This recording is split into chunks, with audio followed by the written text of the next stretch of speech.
La sociologie d'Émile Durkheim et celle de Max Weber se distinguent par leurs approches fondamentales, leur méthodologie et leurs objectifs. Voici une comparaison des deux perspectives. 1. L'approche générale. Émile Durkheim, positivisme sociologique.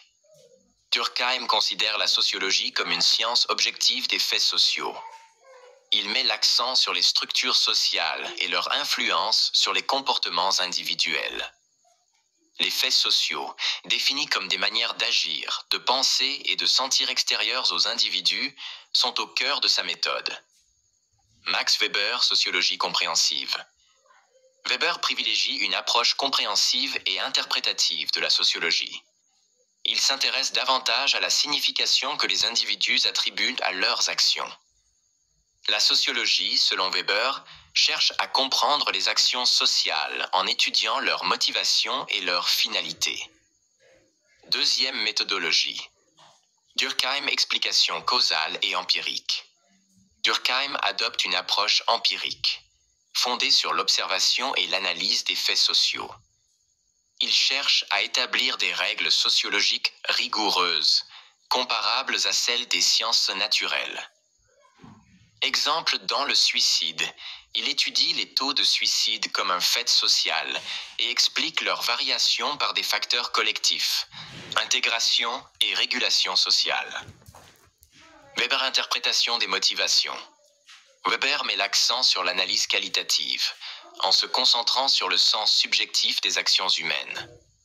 Il développe le concept d'idéal type pour analyser les phénomènes sociaux en les simplifiant en modèles théoriques. Exemple, dans l'éthique protestante et l'esprit du capitalisme, Weber montre comment les croyances religieuses ont influencé les attitudes économiques. Troisième vision de la société. Durkheim, primauté de la société sur l'individu. Pour Durkheim, la société est une réalité objective qui existe indépendamment des individus. Les institutions et les normes sociales façonnent le comportement humain. Il accorde une importance centrale à la solidarité sociale. Solidarité mécanique, société traditionnelle, basée sur la similarité entre individus.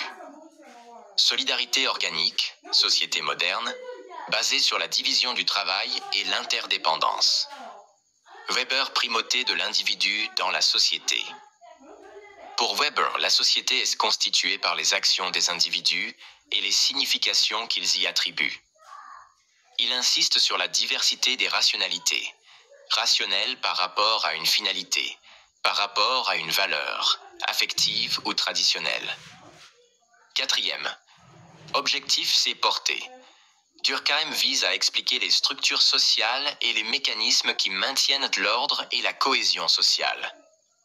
Weber, lui, cherche à comprendre les actions sociales et à montrer comment elles contribuent à la formation et à l'évolution des structures sociales. Résumé synthétique. En conclusion, Durkheim et Weber se complètent dans leur approche. L'un met en avant les structures et les régularités sociales, tandis que l'autre explore les motivations individuelles et les significations attribuées aux actions sociales. Ces deux perspectives enrichissent la compréhension de la société et constituent les fondements de la sociologie contemporaine.